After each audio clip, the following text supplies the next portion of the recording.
चलिए, तो अभी तक हम लोगों ने क्या सीखा था?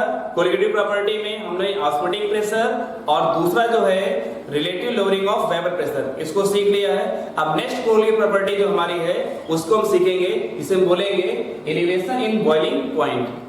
तो एलिवेशन इन बॉइलिंग पॉइंट क्या होता है? हुआ कि अगर मेरे पास क्या है, सॉल्वेंट है, ठीक है, और इस सॉल्वेंट में मैं क्या कर रहा हूं, सॉल्वेंट, इसमें क्या कर रहा हूं, सोल्यूट मिला रहा हूं, ठीक है। तो सोल्यूट मिलाने पर क्या होगा कि जो सॉल्यूशन है इसके बॉइलिंग पॉइंट में क्या चेंजमेंट होगा। जैसे सॉल्वेंट है, इसका बॉइलिंग पॉइंट कितना था, T0, और सोल्यूट जब आपने मिला दिया तो बन गया ये सॉल्यूशन, ठीक है। अब सॉल्यूशन का जो बॉइलिंग पॉइंट है वो कितना है आपका, T है। तो या तो बॉइलिंग पॉइंट इसका इंक्रीज होगा या तो डिक्रीज होगा। तो आप बार बार सोच रहे हो कि सर आप यहाँ से सॉल्वेंट लेते हैं, बार बार सोल्यूट मिलाते हैं, तो हर बार एक नई केस ले आते हैं। तो देखिए, तो हम एक ही बार में काम हो रहा है। अगर मेरे पास कोई सॉल्वेंट है और सॉल्वेंट में मैं सोल्यूट मिला दूं तो इसकी फिजिकल प्रॉपर्टी में क्या हो जाती है, चेंजमेंट हो जाती है। यही तो कोलिगेटिव प्रॉपर्टी है, यानी सॉल्यूशन की ऐसी प्रॉपर्टी जो सोल्यूट के पार्ट पर डिपेंड कर रही हो, सोल्यूट पर डिपेंड कर रही हो, उसे हम क्या बोलते हैं, कोलिगेटिव प्रॉपर्टी। देखिए यहाँ पर, यानी जो सॉल्वेंट है इसका कुछ ना कुछ वेपर प्रेशर होगा, इसका कुछ ना कुछ बॉइलिंग पॉइंट होगा, और कुछ ना कुछ क्या होगा, इसका फ्रीजिंग पॉइंट भी होगा। तो अगर हम सोल्यूट मिलाते हैं तो इसका वेपर प्रेशर चेंज हो जाएगा, बॉइलिंग पॉइंट भी चेंज हो जाएगा, और फ्रीजिंग पॉइंट भी चेंज हो जाएगा। और जितना भी चेंजमेंट होता है वही क्या होती है, हमारी कोलिगेटिव प्रॉपर्टी होती है। जैसे एलिवेशन इन बॉइलिंग पॉइंट, यानी कितना एलिवेशन हुआ, एलिवेशन मतलब होता है इंक्रीजिंग, कितनी इंक्रीजिंग हो गई। सॉल्वेंट का जो बॉइलिंग पॉइंट है T0 है, और जो सॉल्यूशन कितना है, T है। तो यानी जो बॉइलिंग पॉइंट है वो क्या हो गया, इंक्रीज हो गया। अब देखिए, इसको हम बेसिक एग्जांपल लेके चलते हैं, जाएगा चेंज हो जाएगा। जैसे अगर मैं बात कर रहा हूं कि मेरे पास क्या है, एक कंटेनर, एक ग्लास है, और इस ग्लास मैंने क्या किया, वाटर ले लिया, ठीक है, जो प्योर वाटर है। अब मैं इसको हीट करना स्टार्ट कर रहा हूं, तो अगर मैं इसको हीट करूंगा,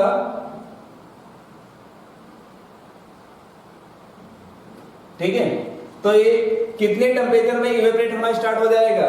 आप जानते हो कि 100 डिग्री सेंटीग्रेड पर क्या हो जाएगा, ये इवेपोरेट होने लगेगा, क्योंकि आपका प्योर वाटर है, उसका बॉइलिंग पॉइंट कितना होता है, 100 डिग्री सेंटीग्रेड होता है। अब सेम कंडीशन मैंने दूसरा एक ग्लास ले लिया और इसमें क्या किया, वाटर फिल कर दिया, और साथ में थोड़ा सा क्या किया, साल्ट डाल दिया, टेबल साल्ट NaCl। तो NaCl डाल दिया। अब इसको हीट करना स्टार्ट करूं, तो अब अगर मैं इसको स्टार्ट करता हूं हीट, तो होगा क्या यहाँ पर, अब ये 100 डिग्री सेंटीग्रेड पर इवेपोरेट नहीं होगा, 100 से ज्यादा में इवेपोरेट होगा। इसका मतलब हुआ जो प्योर सॉल्वेंट है, अगर इसमें हम सोल्यूट मिला देते हैं तो इसका जो बॉइलिंग पॉइंट है वो क्या हो गया, इंक्रीज हो गया। तो इन दोनों के बॉइलिंग पॉइंट में जितनी इंक्रीजिंग हुई है, मतलब ये 100 डिग्री सेंटीग्रेड है और 100 प्लस में, यानी x, जितनी इंक्रीजिंग हुई है x जो आपका है, ये x क्या हमारा, elevation in freezing point, sorry elevation in boiling point है। यानी एलिवेशन मतलब क्या है, इंक्रीज होना। देखिए अच्छा, तो इसको सीखने से पहले अब हम क्या करेंगे, बॉइलिंग पॉइंट को समझेंगे। बॉइलिंग पॉइंट होता क्या है, ठीक है। तो देखो यहां पर मैं लिख दे रहा हूं, बॉइलिंग पॉइंट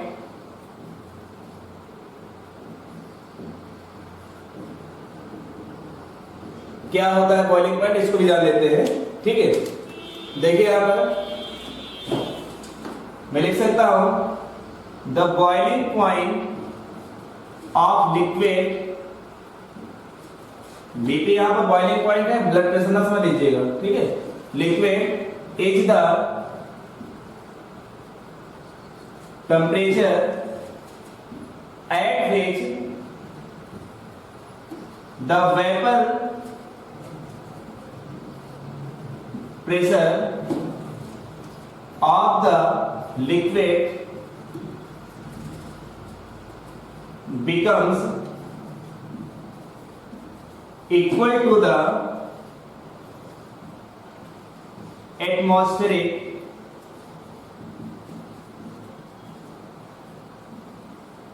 प्रेशर। यानी बॉइलिंग पॉइंट क्या है, तो बॉइलिंग पॉइंट के लिए हम सबसे समझ लीजिए, boiling point, the boiling point of liquid is the temperature at which the vapor pressure of the liquid becomes equal to the atmospheric pressure।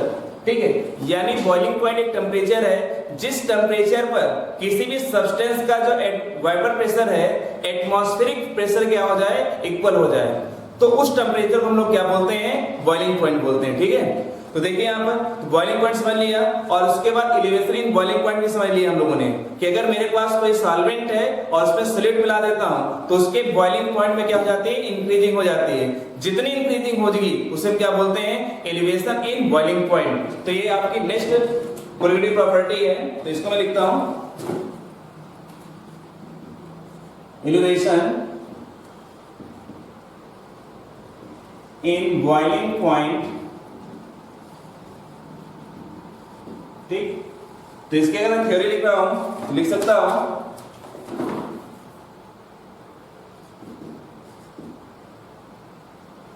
इसका एक दूसरा भी नाम है, इसको बोलते हैं एब्लियोस्कोपी। ठीक, एब्लियोस्कोपी भी बोलते हैं इसको, एलिवेशन इन बॉइलिंग पॉइंट को। कभी कभी क्या करता है दूसरे नाम से पूछ लेता है तो कंफ्यूज हो जाते हैं। ठीक है, तो इसको देखो मैं लिख रहा हूं it is found the boiling point of the solution is always higher than that of the pure solvent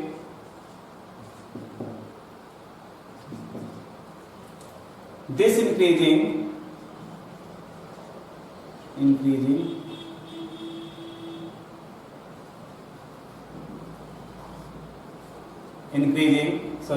increase is called, this increase is called the elevation in, this increasing होना चाहिए, increasing is called the elevation in boiling point। ठीक है, are called elevation in boiling point। तो देखो अगर मेरे पास कोई solvent है, हो गया, इस सॉल्वेंट का जो बॉइलिंग पॉइंट कितना है, T नॉट है, और जब सॉल्यूट मिला दिया तो सॉल्यूशन हो गया। इस सॉल्यूशन का जो बॉइलिंग पॉइंट है वो कितना है, T है। तो देखो T नॉट हमेशा क्या है, वो कम रहेगा, और जो सॉल्यूशन का जो बॉइलिंग पॉइंट है वो क्या रहेगा, ज्यादा है।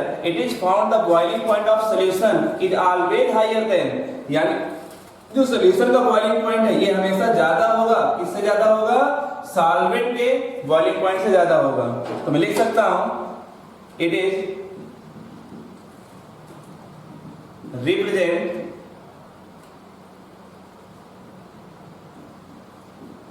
Delta TB. तो मैं लिख सकता हूं delta TB equal to T minus T naught, ये हो जाएगा। ये आपका क्या है, जितनी इंक्रीजिंग हुई है तो ये इंक्रीजिंग क्या कहलाती है, हमारी एलिवेशन इन बॉइलिंग पॉइंट कहलाती है। ठीक है, तो इसको जल्दी से कॉपी करो। अब इसको एक ग्राफ के द्वारा देखते हैं, जल्दी से क्लियर हो जाएगा, एक फार्मूला ड्राइव हो जाएगा। तो कॉपी हो गया, तो अब देखते हैं यहाँ पर एक ग्राफ बनाएंगे और उस ग्राफ से हम लोग सीखेंगे और एक फार्मूला बनेगा, और जो फार्मूला उसके न्यूमेरिकल हम लोग करेंगे। देखिए मेरे पास एक ग्राफ है, ठीक, ये हो गया आपका बॉइलिंग पॉइंट और ये हो गया आपका टेम्परेचर, ध्यान समझना।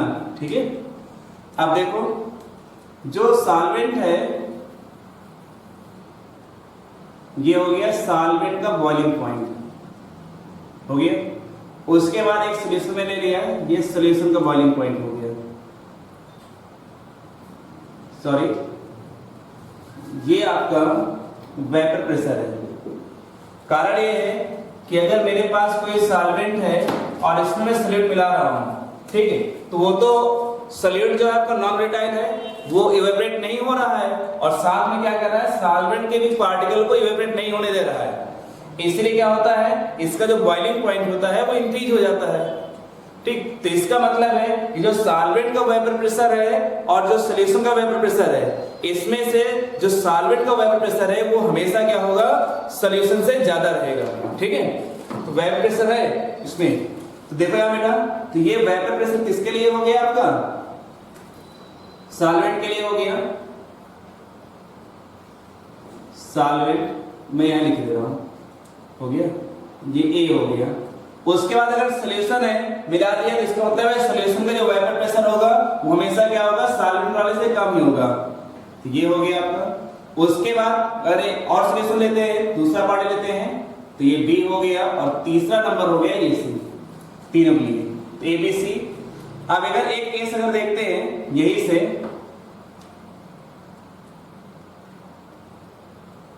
ये टेम्परेचर पर, तो यहां पर देखिए इसका जो वेपर प्रेशर है वो कितना हो जाएगा आपका पी नॉट, यहां पर इसका जो वेपर प्रेशर है वो कितना हो जाएगा पी एस, ठीक, पी एस 1 कह सकते हैं, और यहां पर कितना हो जाएगा आपका पी एस 2 हो जाएगा। हो गया, ठीक। इसी तरह अगर मैं सारे टेम्परेचर देखता हूं, यहां पर इसको लिख सकता हूं ऐसे, ये हो गया ऐसे, तो ये हो गया हमारा, इसको मैं लिख दूं C और ये हो जाएगा D, sorry A B C, और ये हो जाएगा आपका D, और इसको आप लिख लो E। यहां टेम्परेचर कितना आपका T नॉट, ये हो जाएगा T1 और ये कितना हो जाएगा T2। ठीक है, अगर यहां पर इस फिगर से देखते हैं तो मैं लिख सकता हूं vapour pressure of solute equal to, कितना दिया हुआ है सॉल्यूट का, आपको वेपर प्रेशर दिया है P not, vapour pressure of solution, first solution जो आपका है, फर्स्ट सॉल्यूशन कितना हो जाएगा हमारा PS1 है। वेपर प्रेशर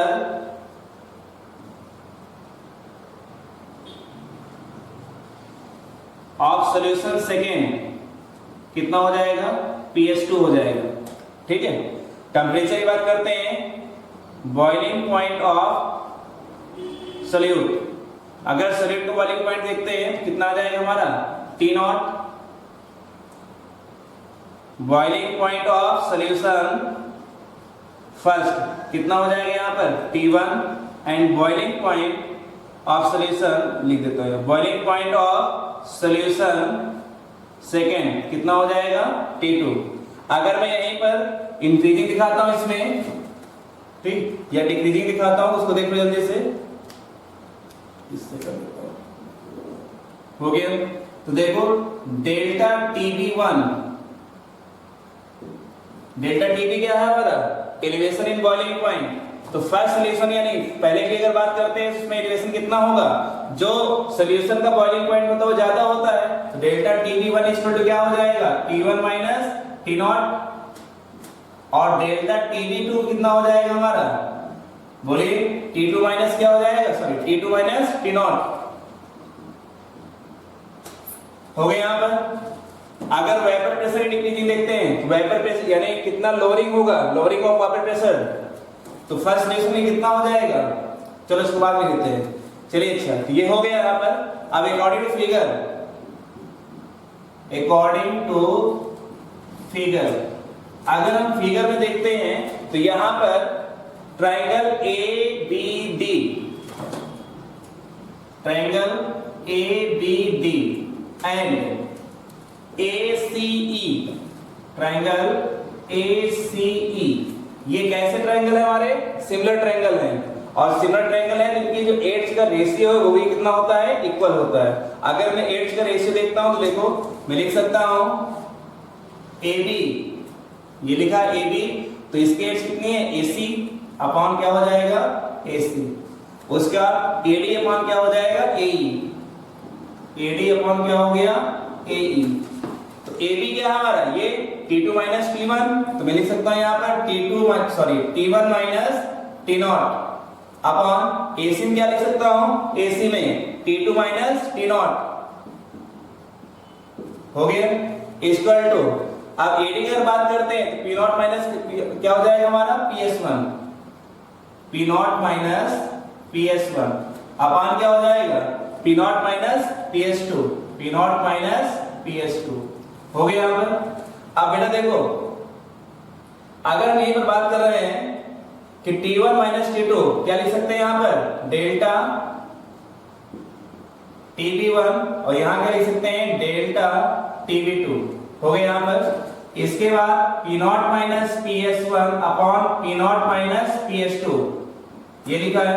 दोनों हम क्या करें, P0 का मल्टीप्लाई डिवाइड करा देते हैं, तो मैं इसको लिख सकता हूं P0 minus PS upon P0 minus PS upon P0 और यहां पर क्या हो जाएगा upon P0 minus PS upon P0 तो हम क्या बोलते हैं मोल फ्रैक्शन, यानी P0 माइनस राउट उठा के हमारा P0 minus PS upon P0 equal to क्या होता है चाइल्ड, ठीक, या mole fraction of solute, mole fraction of solute, ठीक बेटा। यानी P0 minus PS upon P0 क्या हो गया हमारा relative lowering of vapour pressure, और relative lowering of vapour pressure किसके इक्वल होता है मोल फ्रैक्शन ऑफ सॉल्यूट। तो यहां पर मैं लिख सकता हूं मोल फ्रैक्शन ऑफ सॉल्यूट, ठीक है। तो यहां पर हो जाएगा delta TB1 upon delta TB2, तो यहां पर हो जाएगा चाई 1 अपॉन चाई 2 लिखा जा सकता है। तो मैं इसको लिख सकता हूं और करके डेल्टा TB प्रोपोर्शनल चाई या मोल फ्रैक्शन ऑफ सॉल्यूट, ठीक। फाइनली इससे एक थ्योरी मिल गई मेरे पास कि डेल्टा TB जो है वो क्या होता है, डेल्टा TB है क्या एलिवेशन इन बॉइलिंग पॉइंट, यानी elevation in boiling point is directly proportional to mole fraction of solute, यानी जो सॉल्यूट होता है उसके मोल फ्रैक्शन क्या होगा डायरेक्टली प्रोपोर्शनल होगा। तो इससे एक फार्मूला बना सकते हैं, और देखो यहां पर डेल्टा TB प्रोपोर्शनल क्या दिया है मोल फ्रैक्शन, मैं इसको ऐसे लिख देता हूं small n upon small n plus capital N लिखा जा सकता है, कोई दिक्कत नहीं है।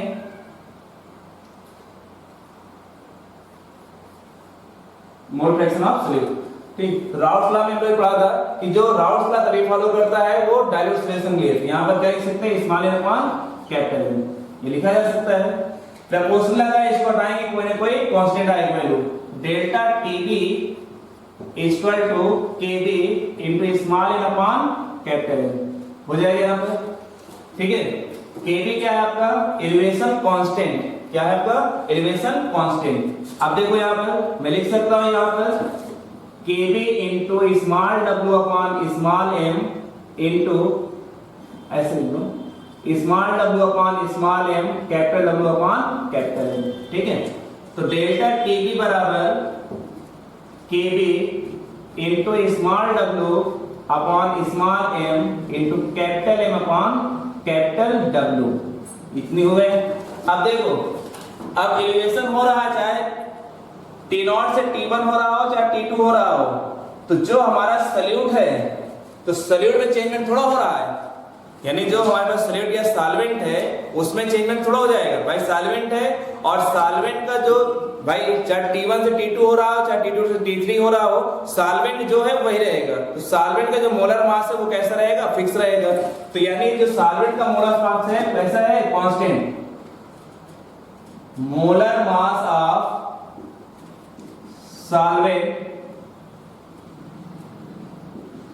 इज कांस्टेंट, यानी ये चेंज नहीं हो रहा है भाई, सॉल्वेंट थोड़ा चेंज हो रहा है, इसलिए हम यहां पर n क्या कर सकते हैं कांस्टेंट कर सकते हैं। तो मैं लिख सकता हूं delta TB equal to KB into W upon N into क्या हो जाएगा कैपिटल W, तो small W upon small M into capital W, इसको मैं क्या बोल सकता हूं, मोलैरिटी बोला जा सकता है। ठीक है, पढ़ चुके हम लोग। मोलैरिटी क्या है, molarity is defined as number of moles of solute dissolve in per kg solvent.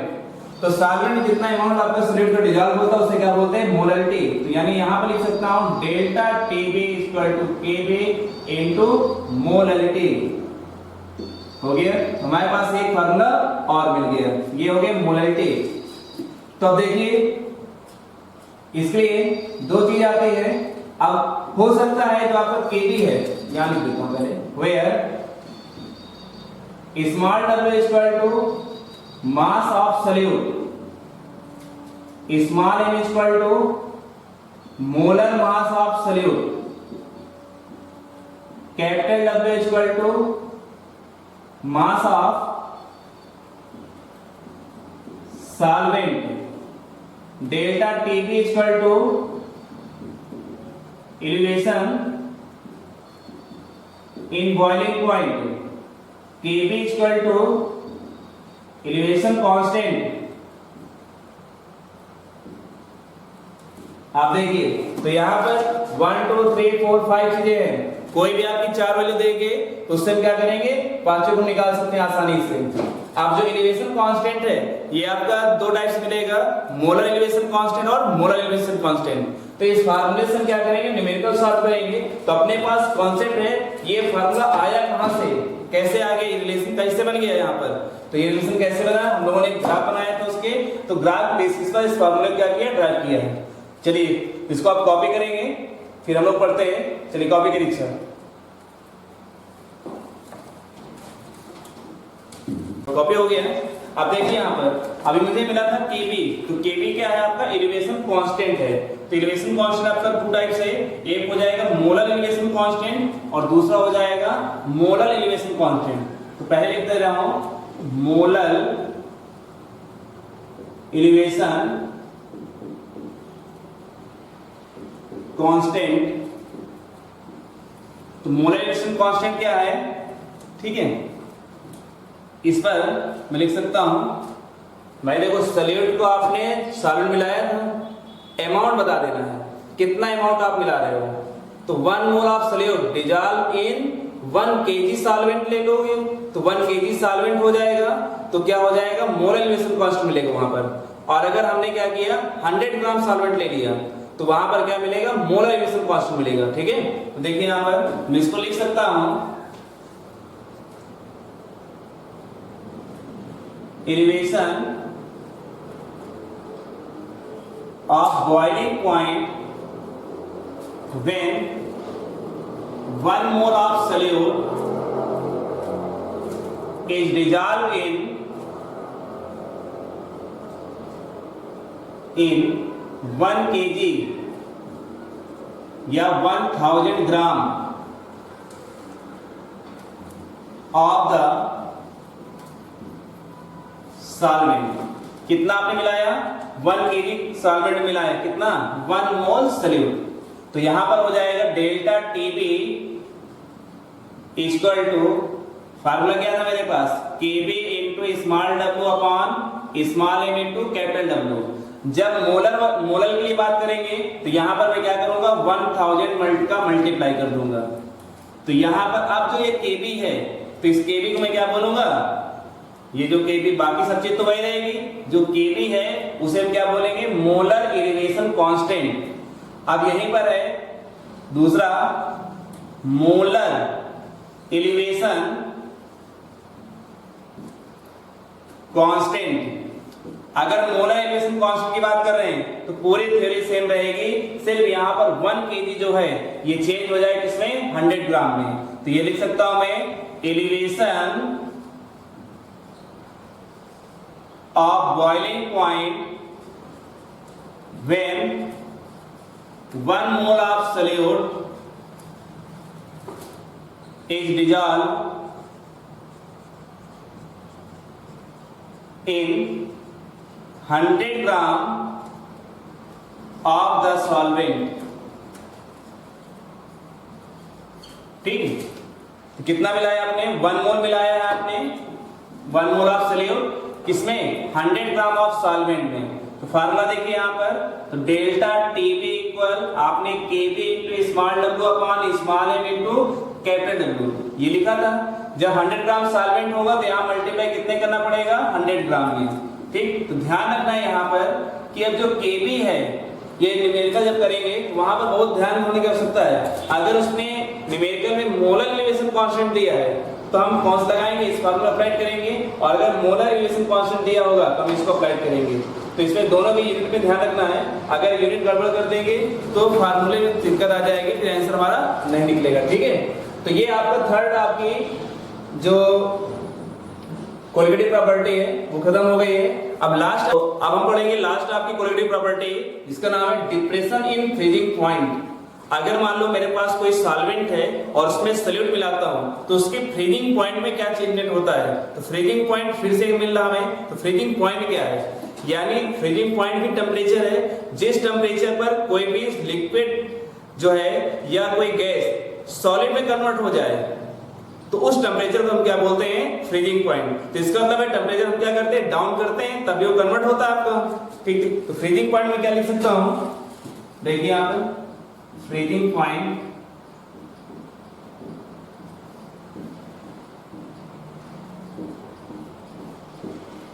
तो फ्रीजिंग पॉइंट में लिख सकता हूं freezing point the temperature of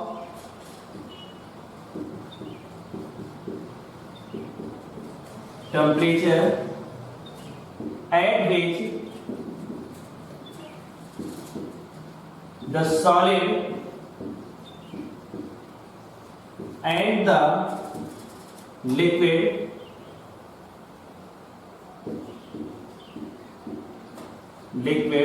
of the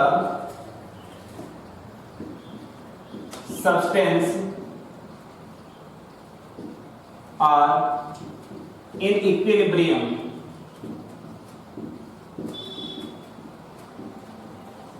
ठीक है, हमारा फ्रीजिंग पॉइंट। अब देखिए, अब मेरे पास कोई सॉल्वेंट है, ये हो गया सॉल्वेंट, और इसका जो फ्रीजिंग पॉइंट है वो कितना है, T0 है। मैं ऐसे लिख देता हूं फ्रीजिंग पॉइंट क्या है आपका, T0 है। और उसके बाद जब मैंने इसमें सॉल्यूट मिलाया तो सॉल्यूट मिलाने पर ये बन गया सॉल्यूशन। अब सॉल्यूशन का जो फ्रीजिंग पॉइंट कितना है, T है। तो होता क्या है कि अगर मेरे पास सॉल्वेंट है तो इसका जो वेपर प्रेशर है आपका वो कितना है, P0 है, और सॉल्यूट मिलाने पर इसका वेपर प्रेशर क्या हो जाता है, कम हो जाता है। तो वेपर प्रेशर अगर कम हो गया है तो क्या हो जाएगा, इसमें जो फ्रीजिंग पॉइंट है उसकी वैल्यू क्या हो जाएगी, बढ़ जाएगी, यानी फ्रीज होने में ज्यादा टाइम लगाएगा वो। तो इसलिए अगर मान लो मेरे पास दो कंटेनर हैं, एक फ्लास्क में क्या भर दिया मैंने, वाटर भर दिया, प्योर वाटर, और दूसरा जो फ्लास्क है उसमें भी वाटर भर दिया, पर दूसरे वाले में साथ मैंने क्या मिला दिया, साल्ट मिला दिया। तो साल्ट मिलाने पर ये टेबल साल्ट NaCl, तो साल्ट मिला दिया और इन दोनों ही फ्लास्क को फ्रिज में रख दिया।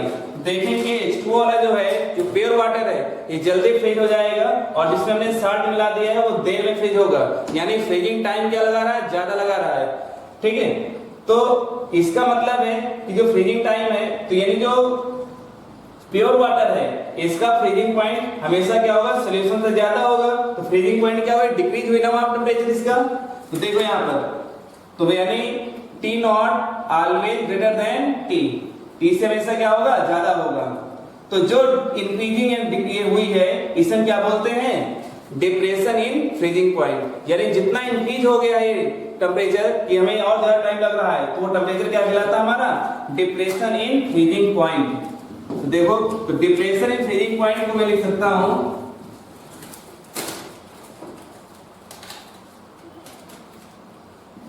डिप्रेशन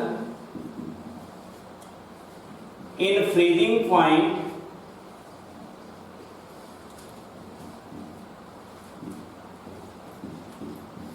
ठीक, तो इसको मैं लिख सकता हूं freezing point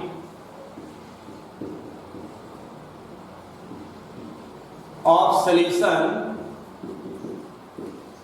is less than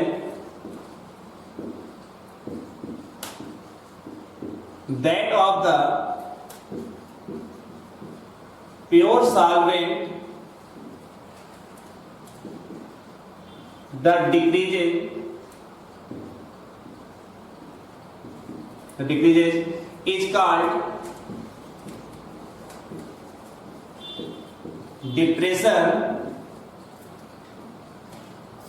of freezing point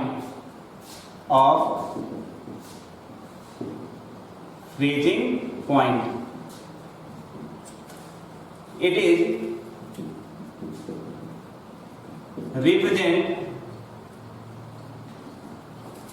delta TB, sorry TF, तो मैं लिख सकता हूं delta TF equal to T naught minus T, where T naught equal to freezing point of solvent and T equal क्या हो जाएगा, freezing point of solution.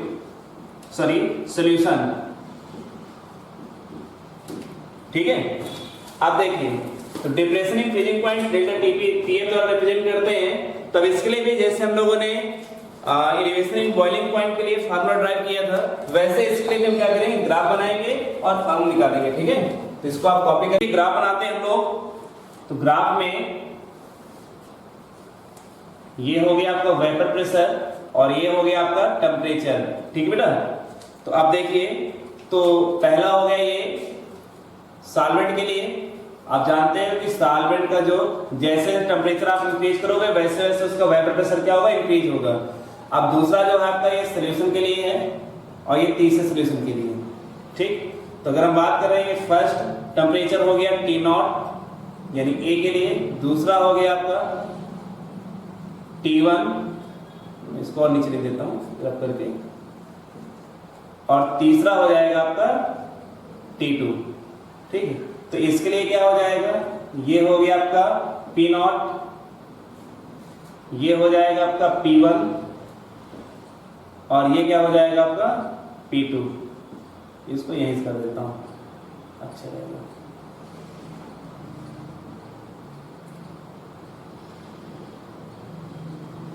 ठीक, देखो तो अगर मैं इसको मिला देता हूं यहां से, इसको यहां से मिला दिया और इससे मिला दिया, तो ये हो गया B, ये हो गया C और इसको मैं लेता हूं D और ये हो गया E। ठीक है, तो आप देखिए यहां पर वो इसी तरह जैसे हमने पहले किया था, तो फिर हम निकालेंगे इसके लिए। तो मैं लिख दे रहा हूं freezing point of solute equal to कितना हो जाएगा, टी नॉट। ये सॉल्यूट के लिए कितना है आपका T not. Freezing point of solution first solution की अगर बात करते हैं तो सॉल्यूशन हमारा फर्स्ट ये सॉल्वेंट के लिए है, ये सॉल्यूशन फर्स्ट और ये सॉल्यूशन सेकेंड। ठीक है, तो सॉल्यूशन फर्स्ट के लिए अगर बात करते हैं तो यहाँ बी है, तो बी में कितना आपका T1 है, तो यहां मैं लिख दिया T1। Freezing point of solution second कितना हो जाएगा, T2 हो जाएगा। अगर यहीं पर हम निकालते हैं डिप्रेशन निकालते हैं, तो depression in delta T F1, तो TF1 कितना हो जाएगा, यहीं TF1 की बात करेंगे T0 माइनस क्या हो जाएगा, T1 फर्स्ट आपका। और अगर हम डेल्टा TF2 की बात करते हैं तो कितना हो जाएगा, T0 माइनस T2, ये T1 हो जाएगा, कितना हो जाएगा T2। अब देखिए अगर हम बात कर रहे हैं यहीं पर ट्राइंगल की, तो ट्राइंगल नीचे से और देखता हूं, triangle ABD and triangle AEC are similar triangle. ये जो ट्राइंगल है ABD ये ट्राइंगल और ACE ट्राइंगल जो हमारा ये कैसा है, सिमिलर ट्राइंगल है, तो इनकी एज का रेशियो भी कैसा होगा, हमारा इक्वल होगा। तो देखिए इसकी ABD इसकी एज क्या है AD और ACE इसकी एज कितनी AE, इसका ratio AD upon AE equal to क्या हो जाएगा यहां पर, ठीक है, BD अपॉन क्या हो जाएगा EC, तो BD अपॉन क्या हो गया EC। अगर मैं एडी की बात कर रहा हूं तो एडी कितना दिया है यहाँ पर, ये जो आपका एडी है वो कितना है, देखो P naught minus P one है, तो P naught minus P one कितना हो जाए सब, इसको मैंने दिया P naught minus P one upon, फिर क्या दिया यहाँ पर एई, तो एई कितना है आपका, ये हमारा P naught minus P two, कितना हो जाएगा पी टू। थोड़ा सा इसको और नीचे लाइएगा सही रहेगा, ये डी ही है, हो गया। अब देखिए फिर क्या दिया है, बीडी दिया है, तो बीडी कितना है T naught minus T one, लिख सकता हूं मैं T naught minus T one upon, ये कितना हो जाएगा आपका एसी टी नॉट माइनस, बोलिए कितना हो जाएगा T to.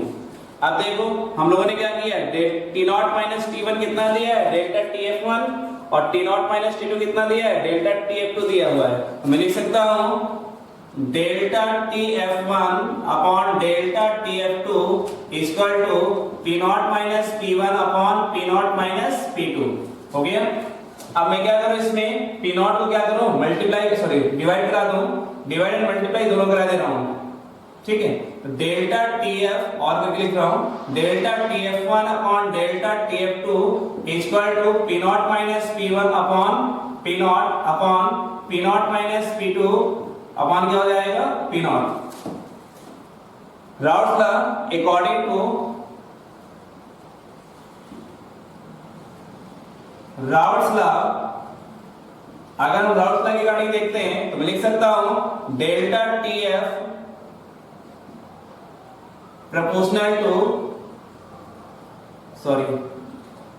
f1 upon delta tf2 equal to chi 1 upon chi 2, ये हो जाएगा। तो मैं लिख सकता हूं यहां पर delta tf is directly proportional to mole fraction of solute। फिर से हमें एक फार्मूला मिल गया, इसको हम और ज्यादा एक्सप्रेस करेंगे, देखिए तो यहां देखिए डेल्टा टी एफ प्रोपोर्शनल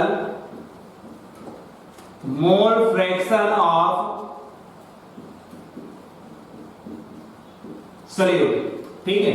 तो मोल फ्रैक्शन ऑफ सोल्यूट, तो यहां लिख सकता हूं delta T F proportional small N upon capital N, क्योंकि राउट्स लॉ किसके लिए फॉलो करता है, डायल्यूट सॉल्यूशन के लिए। डायल्यूट सॉल्यूशन में n plus n equal to क्या होता है n, यानी n की वैल्यू क्या होती है बहुत कम, ठीक है। प्रोपोर्शन लगाए इसको उठाएंगे, वैल्यू पे कांस्टेंट वैल्यू होगी, तो delta tf equal to kf into small n upon capital n, या मैं लिख सकता हूं, ठीक है, इसको घेर लो, या kf into small w upon small m upon capital W upon capital N। तो delta tf equal to kf into small w upon small m into capital W into capital N। अच्छा, फिर से आपका डिप्रेशन इन फ्रीजिंग पॉइंट की बात करते हैं, जो सॉल्वेंट है वो चेंज नहीं हो रहा है, तो सॉल्वेंट का जो मोलर मास है वो कैसा रहेगा, कांस्टेंट रहेगा, वो बदलेगा नहीं। सॉल्यूशन का चाहे बॉइलिंग फ्रीजिंग पॉइंट T1 से T2 हो रहा हो चाहे T3 हो रहा हो, पर मोलर मास तो हमारा उसका फिक्स रहेगा, मोलर मास ऑफ सॉल्वेंट जो है, ठीक। तो m क्या रहेगा, कांस्टेंट रहेगा। तो मैं लिख सकता हूं यहां पर molar mass of solvent is constant, so तो मैं लिख दो यहां पर delta TF equal to KF into small w upon small m into capital W। आप जानते हो small w upon small m plus sorry into capital W, इसको मैं क्या लिख सकता हूं मोलैरिटी। तो यहां हो जाएगा delta TF equal to KF into molarity. तो एक नया फार्मूला मुझे मिल गया, ठीक। फिर से हम फार्मूला अगर अप्लाई करेंगे तो यहां पर ये दोनों क्या क्या है इनको देख लेते हैं।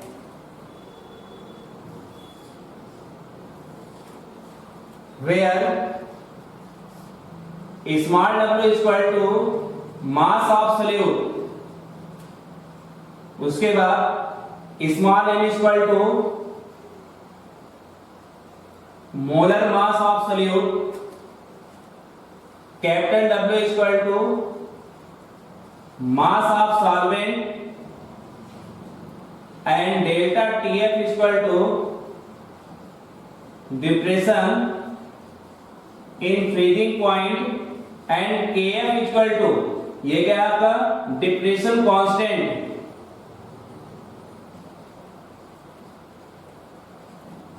ठीक, फिर से डिप्रेशन कांस्टेंट में या तो इसमें क्या होगा मोलर डिप्रेशन कांस्टेंट पूछेगा या तो मोलर डिप्रेशन कांस्टेंट पूछेगा। तो मोलर और मोलर डिप्रेशन कांस्टेंट को फिर से समझते हैं, इसको आप कॉपी करिए।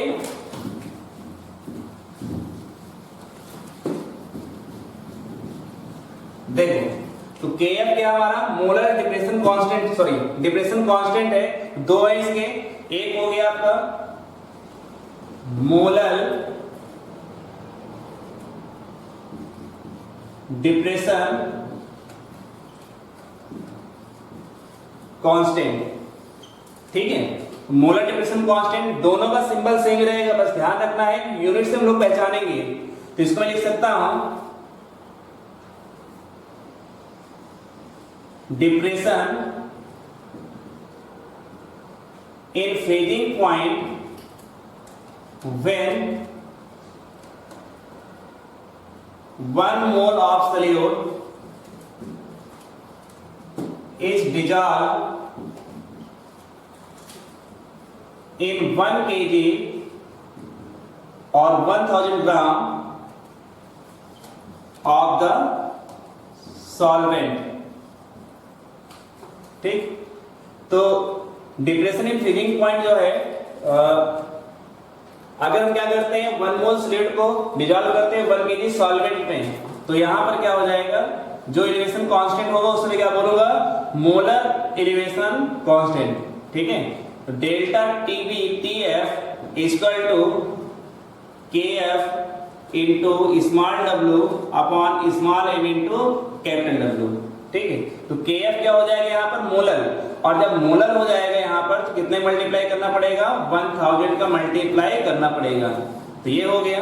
अब इसी में अगर बात करूं मोलर लिखा होगा, मोलर डिप्रेशन कांस्टेंट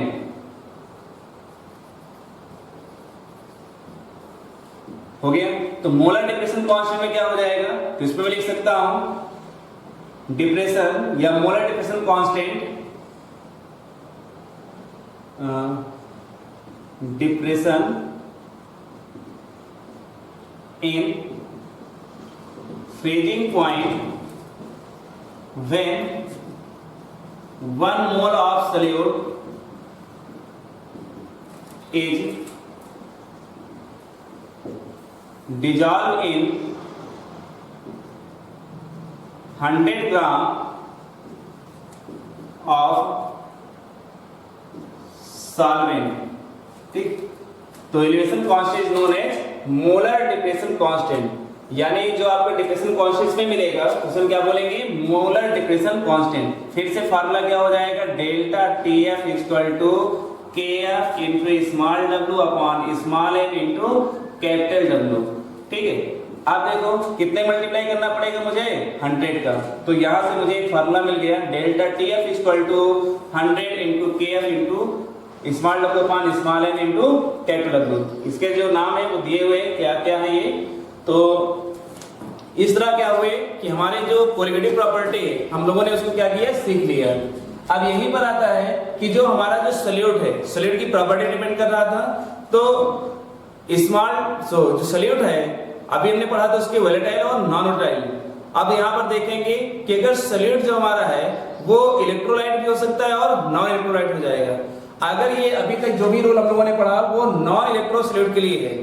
अगर इलेक्ट्रोलाइट सॉल्यूशन हुआ, इलेक्ट्रोलाइट सॉल्यूट अगर हुआ तो उसमें क्या क्या चेंजमेंट होगा हम उसे आगे सीखेंगे। ठीक है, तो बस आज के लिए इतना ही। Thank you.